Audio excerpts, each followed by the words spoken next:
Well, at least 4,689 people contracted HIV, hepatitis C, or both after receiving tainted blood imported from the United States. Well, the scandal took place throughout the 70s and 80s and remains the greatest in the history of the NHS.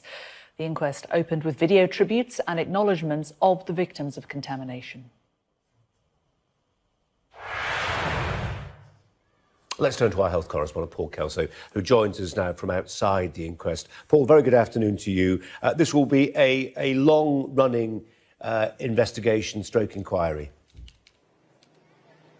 Yes, it's scheduled to last at least 2 years, Colin, and suggestions it may be at least 5 before Sir Brian Langstaff, the judge who is chairing this inquiry, issues his recommendations. But to the victims, the infected and those affected by those who have been infected in the past, they are willing to wait to finally get what they hope will be truth and perhaps a measure of justice for infections that go back up to 30 years in some cases. The inquiry's gathered this morning. There's a commemoration event going on here at Church House. It's heard some pretty powerful testimony already from people who were infected or have lived with the consequences. Contaminated blood, as it was known as a catch-all phrase, several different strands, different types of people affected, many thousands of haemophiliacs who were given blood products imported from the United States. These were the products made from donated blood, some of which came from prisoners,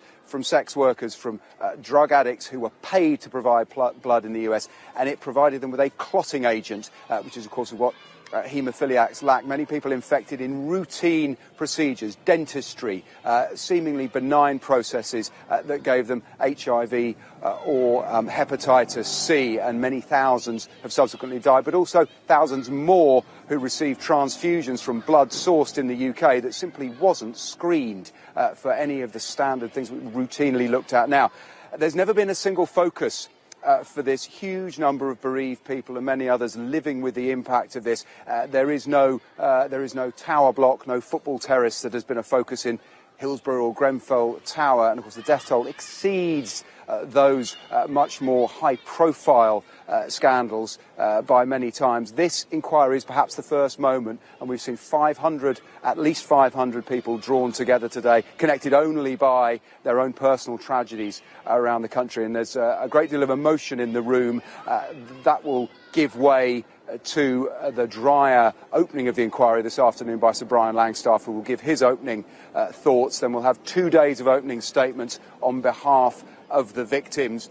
Then they will adjourn and come back in the spring to start hearing evidence proper. And it is the hope of the families they will finally get someone, individuals or institutions, held accountable for a scandal that goes back many decades. Thank you, Paul.